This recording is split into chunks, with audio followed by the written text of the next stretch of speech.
समय के अनुसार मेरे भगवत प्रेमियों प्रधान जी ध्यान दें, आज कंस का जन्म हुआ तो कहते हैं कि लला के पाए पालना में दिख जाते हैं। वो बात बिल्कुल सत्य है।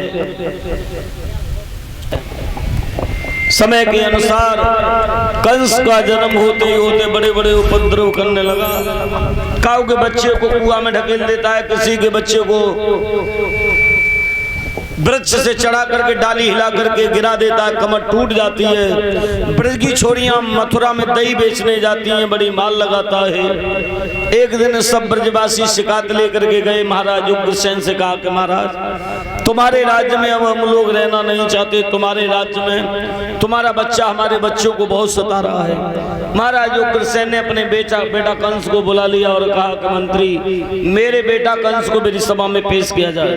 कंस चिल्लाने लगा, चीखने लगा, बोले मैं तो बिना बुलाए ही आ रहा हूँ। क्यों रे कंस, तूने मेरे राज्य में तूने हमारी प्रजा को सताया, तूने ब्रज की छोरियों में बड़ी माल लगाई।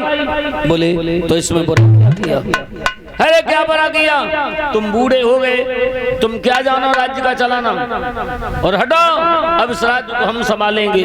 महाराज उग्रसेन ने डर के मारे वो मुकुट कंस के हाथों में दिया, राजा कंस बन गया।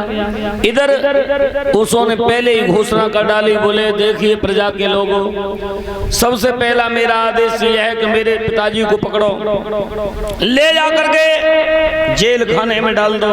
और सुनिए, मैं किसी को दुखी नहीं देखना चाहता हूँ, मेरे राज्य में कोई दुखी हो तो बताओ, लेकिन एक बात ध्यान रखना, कोई मेरे राज्य में भजन कीर्तन हवन नहीं करेगा।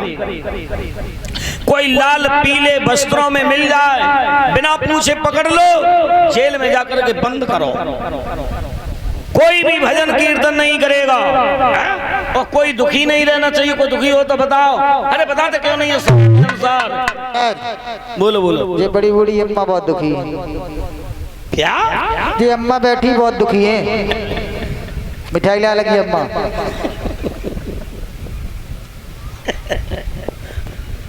इन अम्मा पे कौन पता ना क्या नीचे को जैया डारे बैठी है। किनकी अम्मा है? मिठाई ला लगी अम्मा है। जल्ला दो, देर करने की जरूरत नहीं है, कोई जरूरत नहीं है देर करने की। पकड़ो पकड़ो इस बुढ़िया को। क्यों नहीं मंत्री? महाराज मेरी एक बात समझ में नहीं आई। पूछो। तुम ये कह रहे हो कि ये बुढ़िया बहुत महाराज बात बताओ, खाएगे जो दहिया मठा पिलंदर सो, फिर ये काय से दुखी है?